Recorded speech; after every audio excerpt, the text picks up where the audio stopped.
Welcome back, everyone. Well, we've been talking about it all week now, back to school. It's a very, very exciting time, but that also means we need to start setting some new sleep routines and getting those kids nice and rested so they can have a successful day at school. But sometimes those sleep schedules and, getting good nights of sleep can be difficult. So we have an expert joining us this morning. We have Miss Danielle Daly. She's the owner of Bedtime Bliss Sleep Consulting, and she's here to give us a few tips on how to get the most out of our sleep at night. So good morning. Good morning. So you've got 5 tips that you're going to walk us through this morning. But first off, before we get to that, why is it so important to have a good sleep routine, especially for children?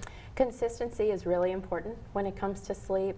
That way they can have a restful night's sleep. They know when bedtime is coming. It takes away that anxiety for bedtime, and everyone gets a good night's sleep, because deep sleep is where growth and development happens, which is really important for young children. That's right. So you just kicked it off there. Your first tip is regular bedtime. So touch a little bit on that and why that's a good, important thing to have. Setting the tone with consistency, but a regular bedtime somewhere between 7 to 8 p.m. every night, and stick with that for your child. And that goes with a predictable bedtime routine. So why is that important for your kid, for them to kind of know that it's time to go to bed? So a routine cues the body and brain that sleep is coming. So choose something that works for your child, a bath, read a few books, maybe some one-on-one time together, and then before you hop into bed. That kind of helps get them ready for a good night of sleep. Now, obviously nowadays everyone has cell phones. Yes. Can that affect a child's sleep? It can. So at least 1 hour before bedtime, kind of power down all the electronics, the phone, TV, all of that. That way you can get ready for bed, wind down. You can even dim the lights in the house. Oh, that set the mood for the bedtime.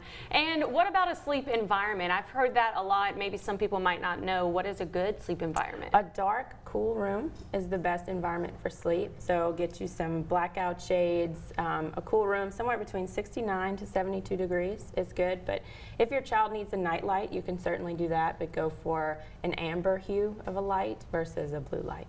All right, and then finally, before we head to break, how much sleep should children be getting to get the most out of their day? Around 10 to 11 hours of nighttime sleep. Wow. And that's why a consistent bedtime and wake time is helpful to achieve that. All right, well, thank you so much for joining us. We're going to have all of these tips and more on our website for you guys. That's weareproud.com.